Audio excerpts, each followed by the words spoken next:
all over them in English. See, he must be really good at English. Then why did he have some problems when he was talking to the police? I have a feeling the moment I go to the right side, I will see Sherlock Holmes.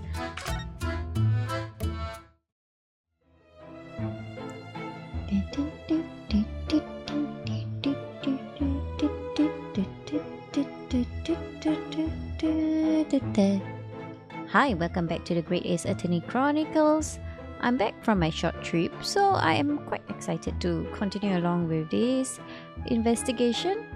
I believe we were going to see Natsume's room, so I think we are supposed to move from here.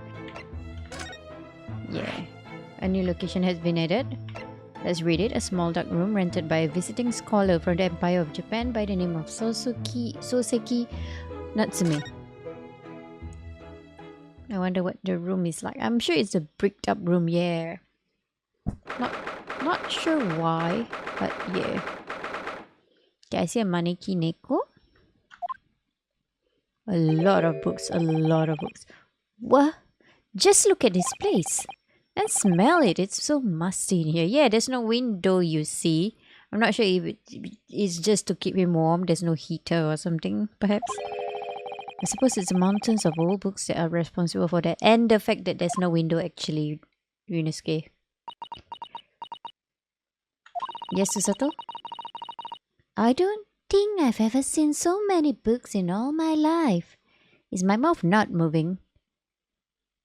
Tess? Okay, it does move. Okay. No, me neither.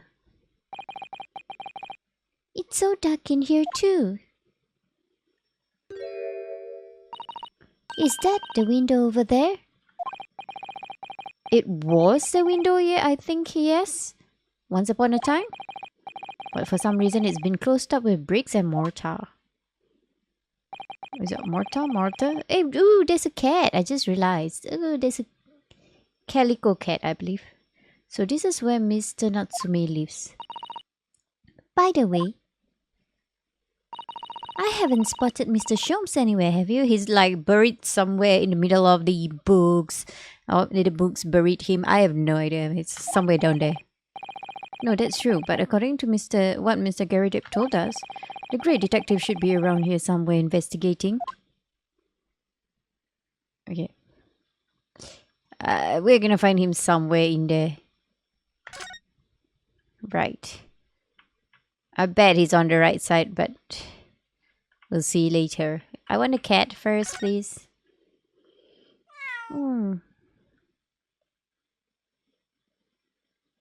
Okay, so Natsume, wait. Oh my, what an adorable little cat. The cat went away. Perhaps he's looking after all the books while his master is away. I don't know about that. He disappeared into that pile of books as quick as a flash. It was a tricolored Mickey? Is that what it's called? Wasn't it? Do they even have that sort of cat here in Great Britain?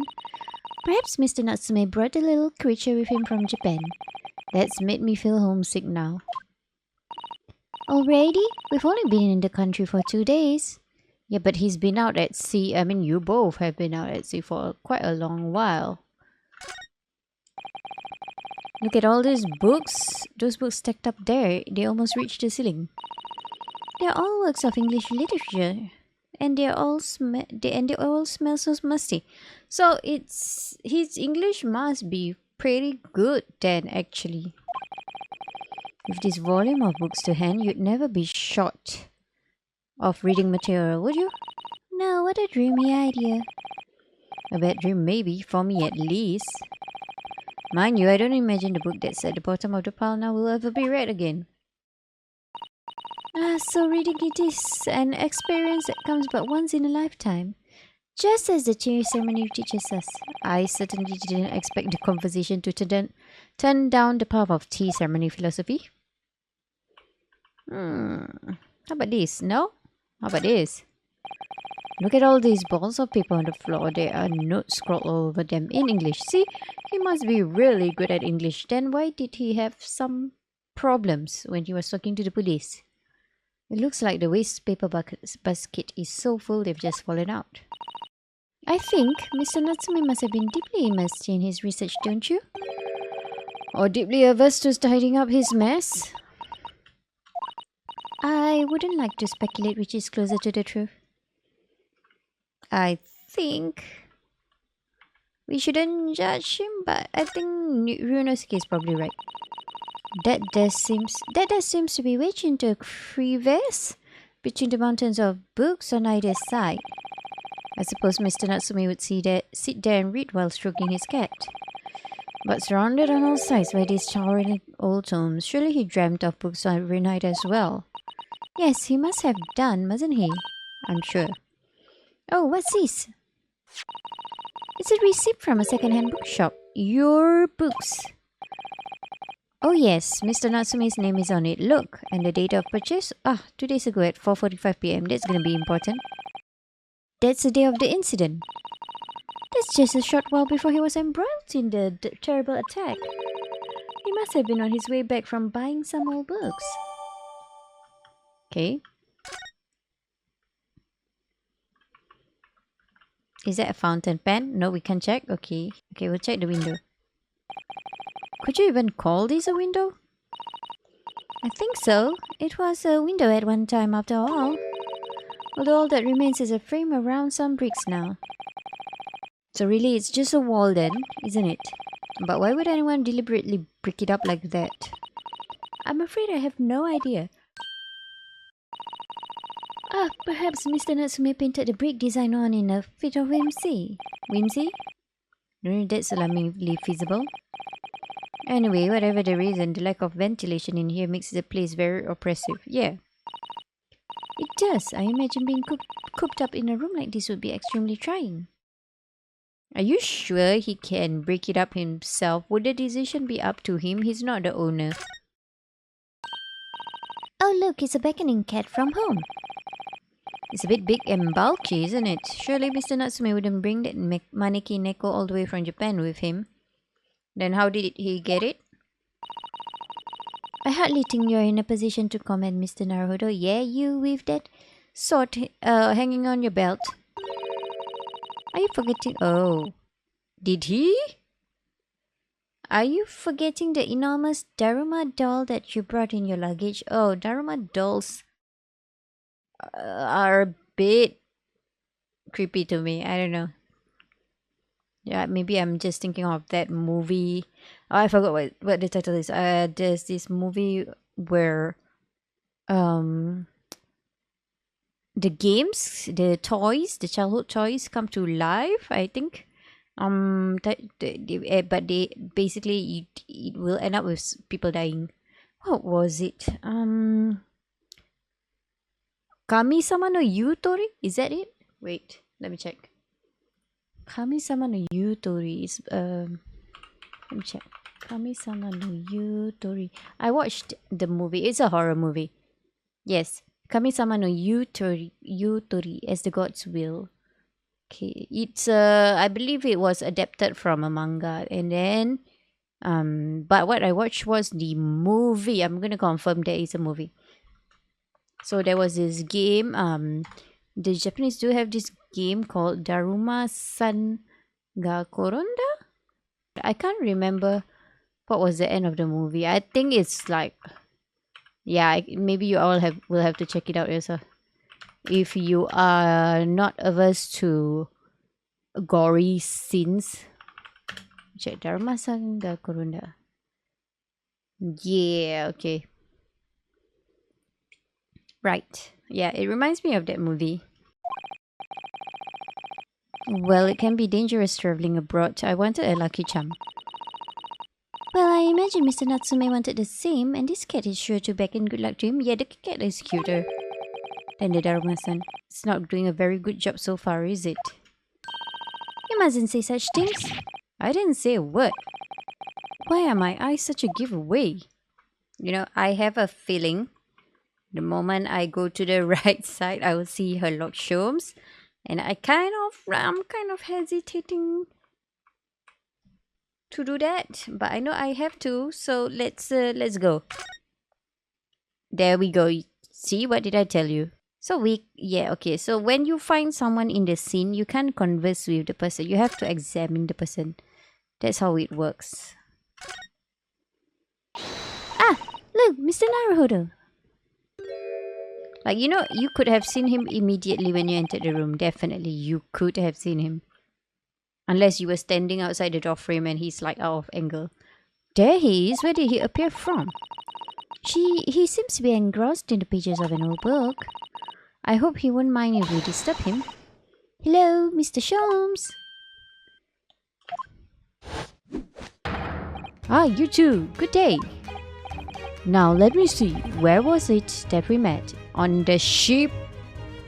Here? Oh, Mr. Sholmes, we're together on the SS Buria. Oh, yes, of course, the Buria. And let me see. What happened on that voyage? A murder. It was Kazuma Asugi. He died tragically, but you were a great help to us. Ah, yes, but of course, the case of Mr. Asugi. It was the one with the snake, wasn't it? Oh. Well, you seem to remember something of it at least. What an honor to be remembered vaguely by the great Miss Herlock Sholmes. This is Mr. Oh, no, my dear madam, hold your tongue. I pride myself on my superior powers of recollection. Your names are safely recorded in my brainetic. Miss Naruhodo? Mr. Susato. Sure. Try the other way around, Mr. Sholmes. I lose the first round.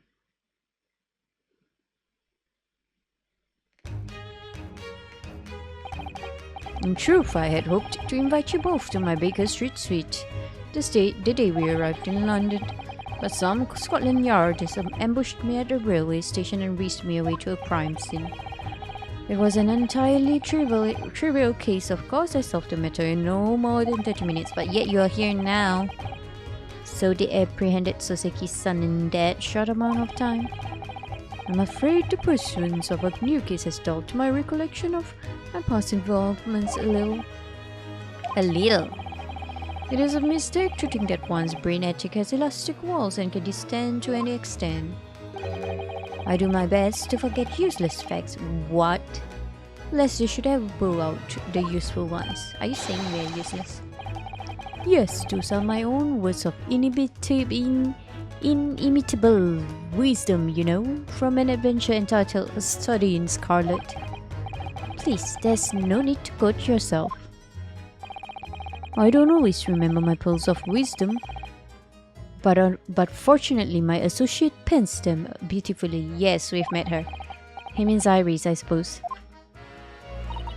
Mrs. Sholmes, we have some extremely important questions to ask you about the trivial case you just mentioned.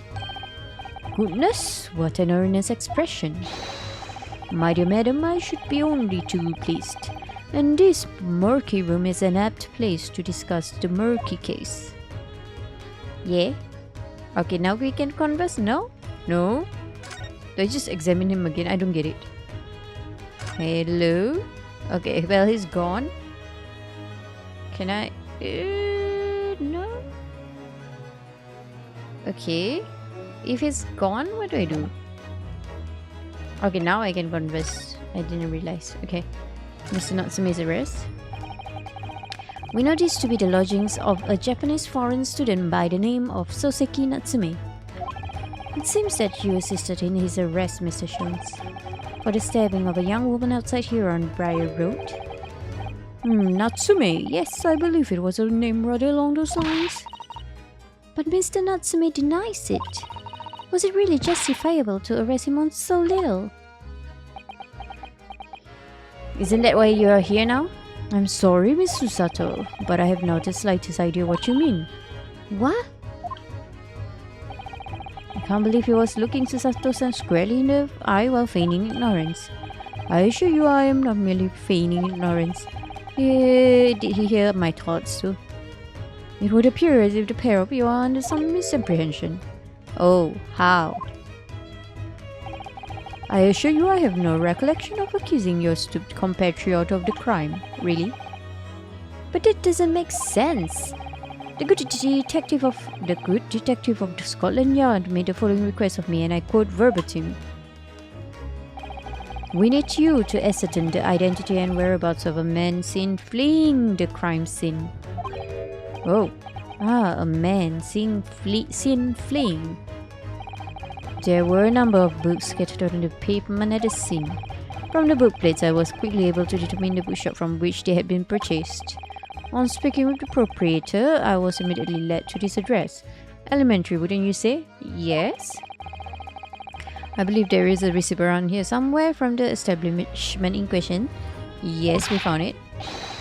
So you don't think Mr. Natsume is the culprit then? That I could not tell you. But it was aggravating my faculties, hence why I returned here. However, this place is such a trove of fascinating books, I found myself quite lost in bibliophilia. Do not be deceived into believing that I am a man of leisure. No, no, no. Oh dear. Yeah, Mr. Gary Depp did tell me about him. Oh, tell me. Have you encountered the landlord of these lodgings? Yes, Mr. Gary Depp, a retired military man. It was the first time I've ever met a soldier from the great British institution that is the services. And it was the first time I've ever met a maid from the great British institution that is service.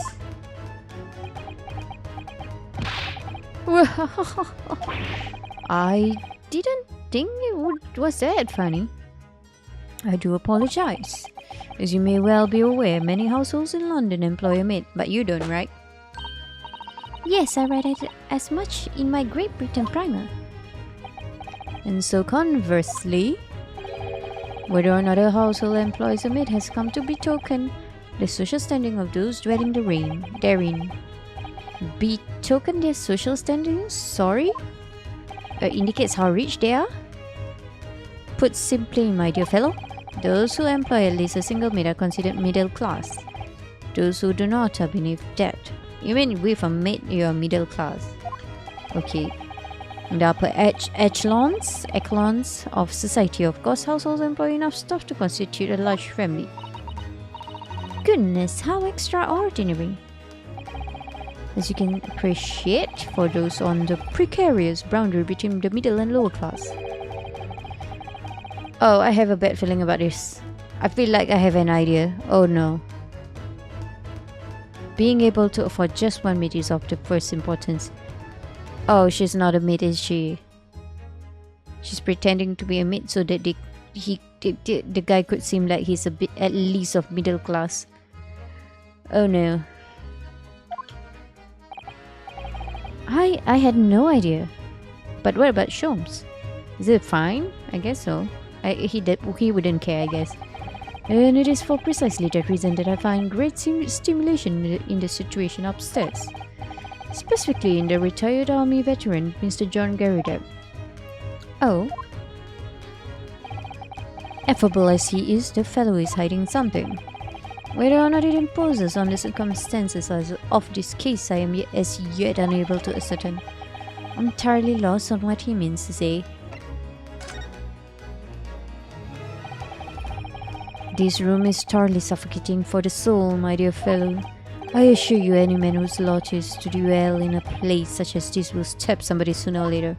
No, Mr. Natsume has stabbed no one. But sooner or later, as I said. I don't believe that's the issue here. Are you saying Mr. Gary Depp stabbed someone? About this dark little room, Mr. Sholmes. Why is there no longer a window? Do you have any idea? No window? Well, I mean, I can clearly see that there is a window of sorts.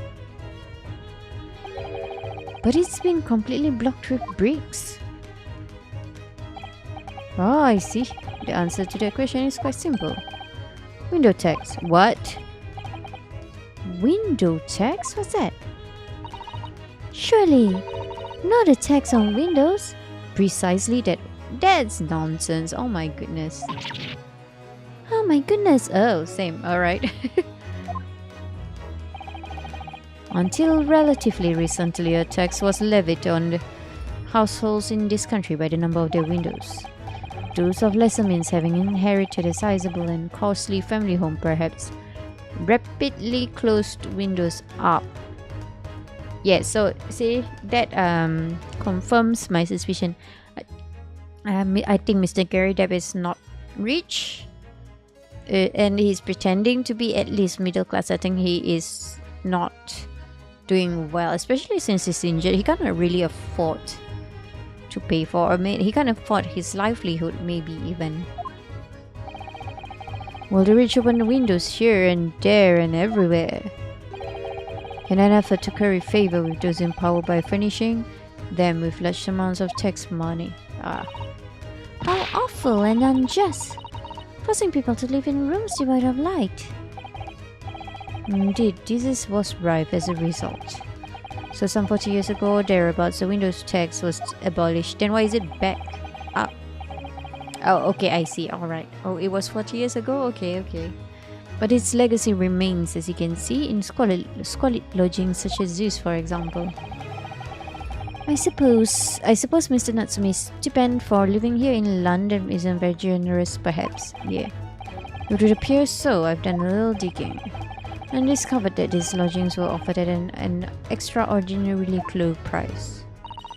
Because the room is so awful, I should think. Apparently Mr. Natsume only moved in here about 1 week ago. Yes, that's correct. However, I don't believe the low rent is explained by the shabby nature of the accommodation. Oh? Can you tell me a bit more of that? Still, that is of little relevance here, a matter not worthy of further attention. Are you sure? I'm curious now. Same. Can you tell us, please? Oh no, are we done? He hasn't told us though.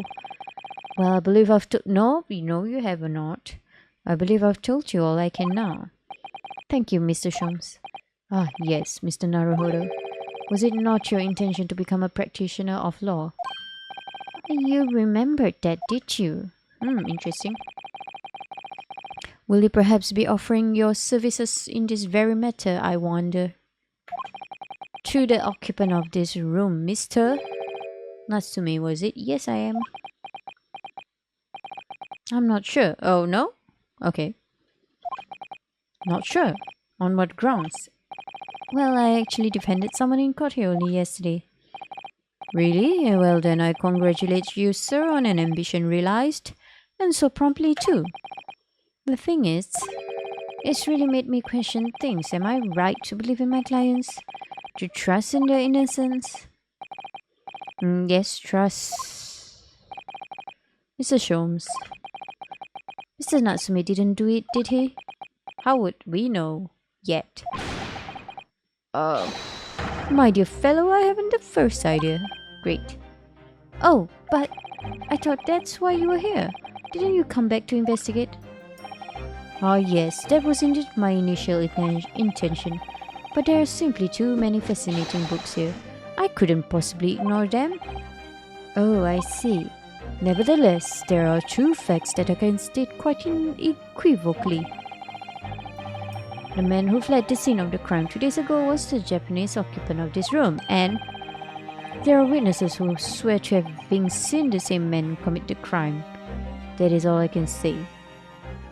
Yeah, we know that. And one more thing. Oh, what is it, Mr. Sholmes? Tell us.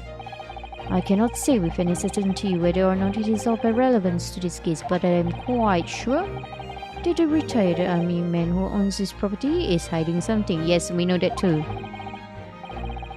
Okay, maybe we're not so kid, doesn't Mr. Gary Depp is?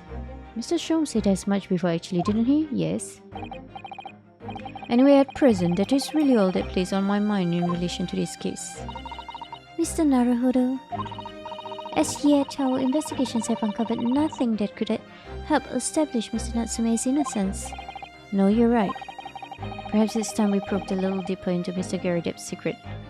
Okay, how do we do that?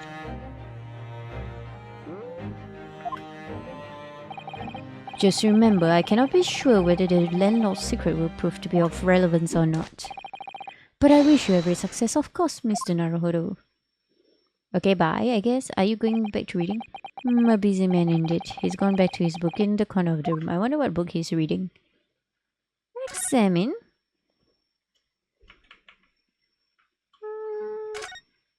Yeah, he's back. I don't know what book he's reading. Excuse me, Mr. Sholmes. Yes, so true. To be or not to be? That is indeed the question, Mr. Naruhodo. Okay, to be or not to be brushed off, that is the question. And the answer is also clear. Let's leave Mr. Sholmes in peace, shall we? Okay, so yeah, I guess we have to move. Let's go back to Gary Depp's room. We have to get him to say some things. Is he gone? Is there any difference in the room? I don't know. No difference, it seems, I think. Oh, he's still there. Oh, you pair again. Tell me, was the detective chap, I forget his name, still hard at work down there? Mr. Sherlock Sholmes. Oh yes, rings a big bell. All that detective business isn't really my thing, I'm afraid. Well, Mr. Sholmes is in his element down there. Jolly good show. Another cup of tea, if you please, Joan. Now then, why don't you tell me what? For the umpteenth time, woman, will you watch what you're bally well doing? Are you a married couple? Are you? I shall be serving dinner shortly, sir. Yes, of course. Frankly, really rude of me, but I'm afraid I shall have to ask you to take your leave if you'd be so kind. Oh yes, of course. No. We're not leaving them behind. We need them to spill their secret. We are deeply grateful for all your assistance. Hello. Not at all. Don't get much chance to talk with young foreigners like yourselves. It's been a pleasure. Best of luck and all that. Perhaps you could see yourselves out. He's stirring his tea with his pipe. That's not gonna be nice, I think. According to Mr. Sholmes, Mr. Gary Depp is hiding something, and since no other avenues of investigation seem open to us at the moment, perhaps we should do some digging. So we're gonna ask other people? Someone must be able to tell us about him. What if we go back to Lord Chief Justice office? Maybe someone is there?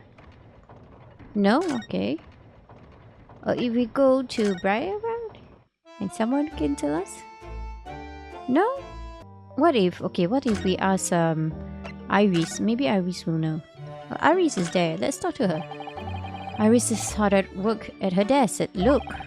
She's stepping away on her typewriter so fast her fingers are a blur. Sorry, I can't stop. I have to meet the deadline for the next issue. Oh, I see. You must be very busy then. Don't disturb her, Mr. Naruhodo. I won't, so you can lower your arms now, please. Do we go back to Sholmes? No? Okay, oh no, then I'm not sure. Can I actually present things to them? That would be great if I could present things to them. Oh my god, he's here. Sholmes, when did you appear here?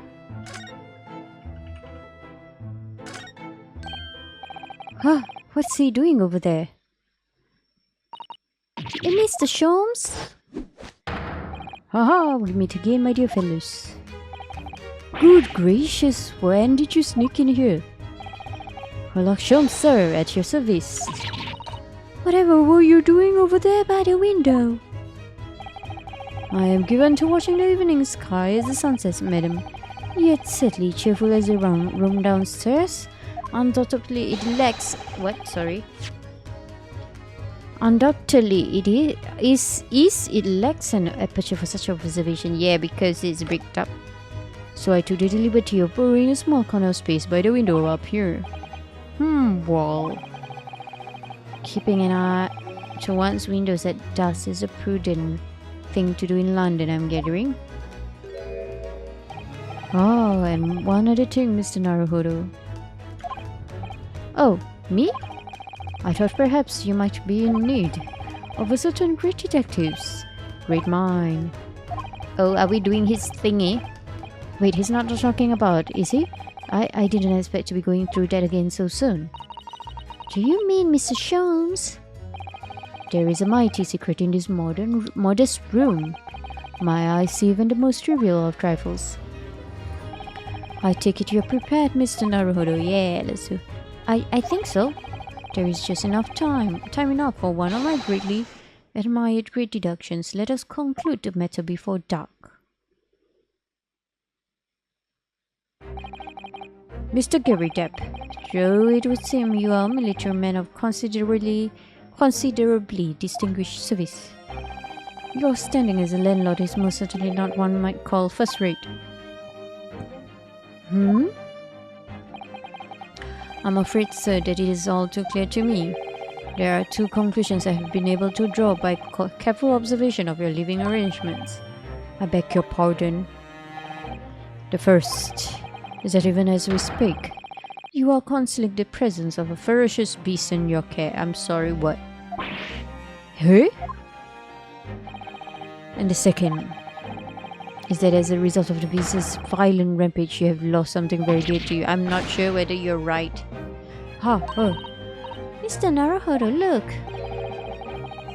The old man's broken out in a cold sweat. Unbelievably, it seems Mr. Sholmes' conclusions are both spot on. How could you possibly? How could I possibly know? You mean to inquire? The answer couldn't be simpler, sir.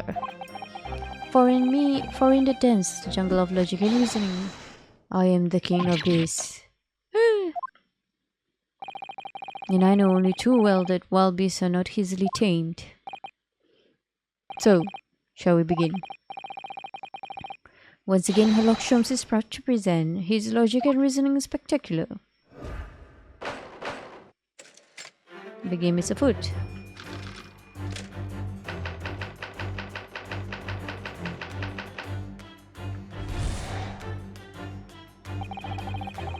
It certainly shouldn't take a great detective to see, yeah, that a fearsome beast has been on the rampage of late within these four walls.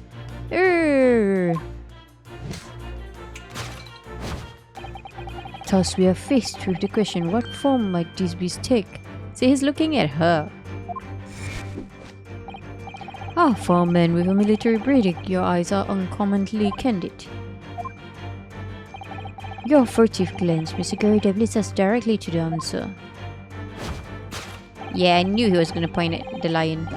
The true nature of the beast that has run rampant here is revealed by that lion statue. Yes, though an army man, you appear unimposing at best.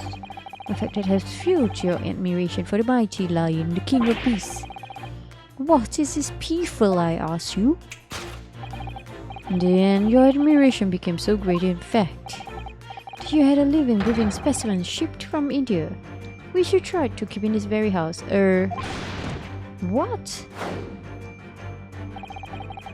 Yet living with such a wild beast proved more difficult than you had imagined. The chilling traces of a wild rampage are still very much in evidence. Well, yet as we look around, the beast in question fails to present itself. Where could this angry creature have disappeared to? Madam? Me?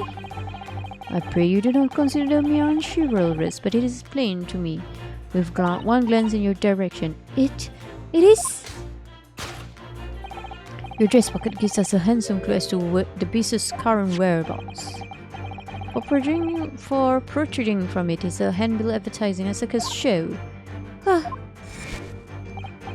Yes, you sought to dispose of this terrifying lion, Mr. Gary Depp, at Betty Circus, a travelling show currently sojourning in a nearby park. I have observed it hence. You sold the savage lion, sir, to the circus troupe. They have no idea what he's talking about. I most certainly did not. I believe I have made my point.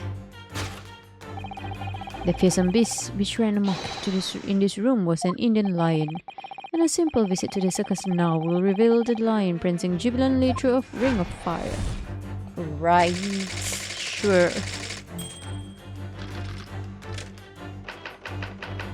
Aftermath. Now, Mr. Gerudab, it is plainly clear that you still have deep feelings for this formidable beast. Indeed, in that life pose, the distress this loss has caused you is veritably tangible. Your head weighs heavy on your shoulders, the pain you feel being revealed by that supporting arm. What? Amid fits of tears, you let your beloved beast go. The strain of losing something so dear to you is clearly visible in your visage. Nonsense, man, I simply. But what we must now ask ourselves is the true cause of this pain. And we need only follow the direction of your gaze to find the answer. Yes, this is a pile of bills that has given rise to the pain you suffer, okay? So it's not the bills. Every envelope contains another demand for payment.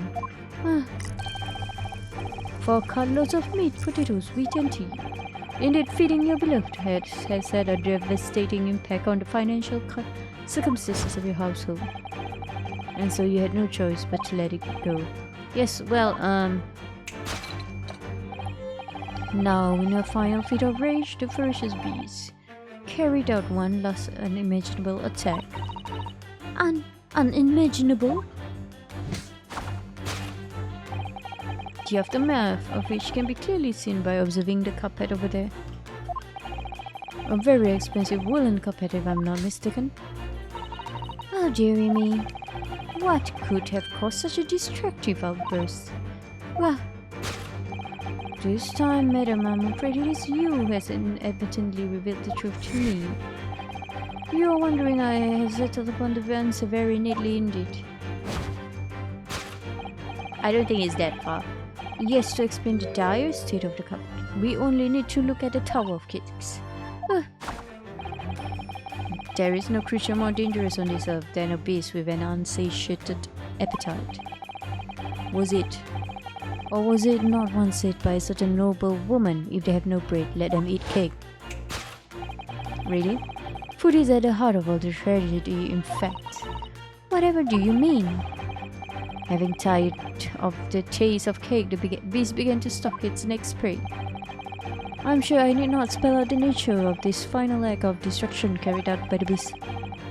There is only one logical conclusion.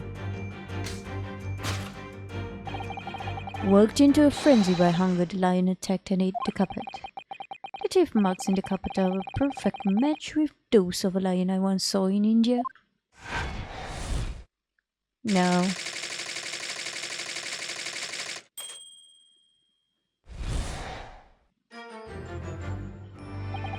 Thus concludes Sherlock Holmes' great deduction. This beastly puzzle. They're so shocked that he was so bad.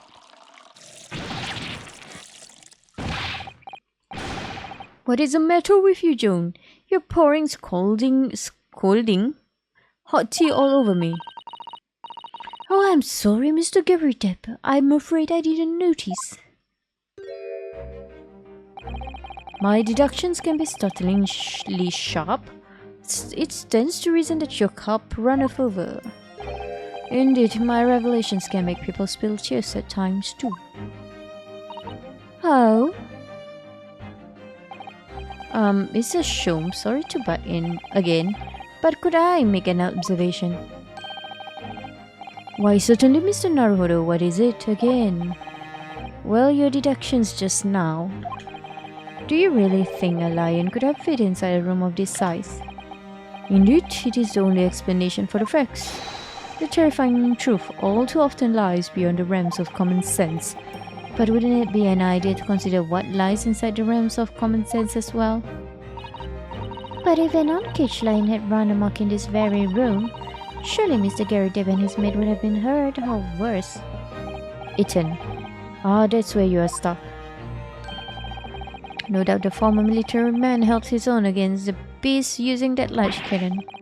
I thought you said they sold the lion to the circus. And What about the food? Meat and potatoes are one thing, but I don't believe I have ever heard of a lion that drinks tea. Ah, my dear Miss Susato, it occurs to me with some regularity that irrespective of race and breeding, whenever anyone lands on Great British soil, they are infused with a highly appropriate taste for afternoon tea. Sure. Oh, what a glorious notion! Well then, Mr. Naruhodo, it's your turn to shine again. I had a feeling that was coming. A slight massage, that's all Mr. Sholmes' deductions need. You can do it. Excellent, I've been waiting for my trusty partner in deduction to step forward. Mr. Naruhodo, we don't even know yet whether or not this is going to be to help with Mr. Natsume's case. Still, uncovering the truth is always worthwhile, whatever the motivation. At least, that's what I want to believe. Let us start again. From the beginning of Sherlock Holmes, logic and reasoning spectacular. And we will do so in the next episode. So until then, thank you for watching and goodbye.